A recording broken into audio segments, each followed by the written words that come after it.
And what do you see when you get there? You will see fulfilled dreams.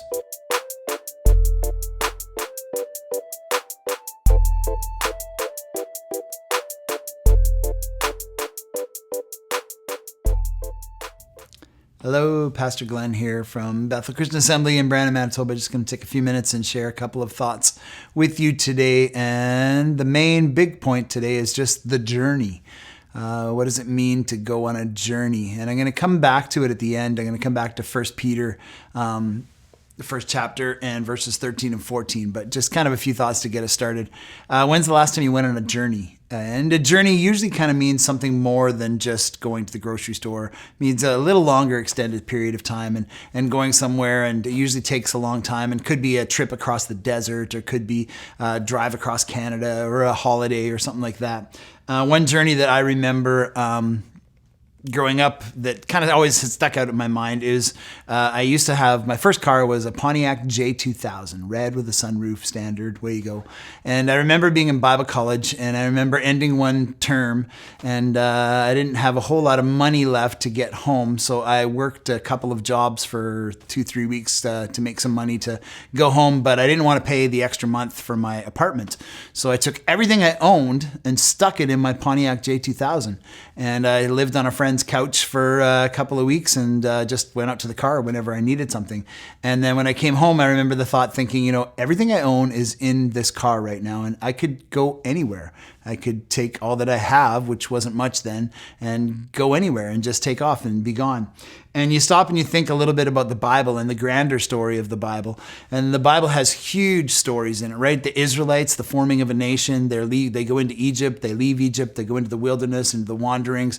And then you have Joseph, he was the favorite son. He ends up going into slavery. He ends up going into prison. He ends up becoming second in command. He ends up his father coming home in the great reunion. You have Jesus, think of the journey from heaven to earth. You have Paul, who is totally persecuting the church and has an experience on the road to Damascus and ends up being a part of the church and a lot of the New Testament.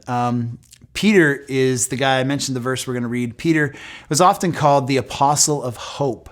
And when we read in Peter, he's kind of talking to a bunch of churches. And when he hears that a bunch of the churches are being persecuted, he writes them a letter, and he says this in 1 Peter 13 and 14. He says, get yourself ready. And now what does that mean to get yourself ready? And I'm just going to pull out a few words and then read the entire verse at the end. And a couple of the words in it, I like reading different translations. So pretty much all these words that I'm going to throw out are words from different translations that just kind of say the exact same thing. But first of all, he says to set your minds, to be alert, to be self-disciplined, to control yourself, to put your mind in gear. And the second thing he says is to continue in hope. He says he says hope until the end. He says keep looking forward. And one of the things he says to do is to focus on the grace of God and to think about that and to fix yourself on hope, to continue to hope. Don't lose hope. Keep pushing on, keep going forward. And then he says this to remind them. He says, Jesus is coming. Now, for them, it had only been a short period of time, a matter of years, and yet people were losing hope that this Jesus who had transformed their world, who had healed lepers, who had raised the dead, who had done all this, had made a promise that he would come back. And he says, don't lose hope. And how much more today do we need to be ready and to look to that guarantee is another word that they use in a different translation. He says, the guarantee that Jesus is coming, and fix your hope on that. And then he says, be obedient. And often we don't like the word obedient, but he uses it in the context, and one translation talks about a good father.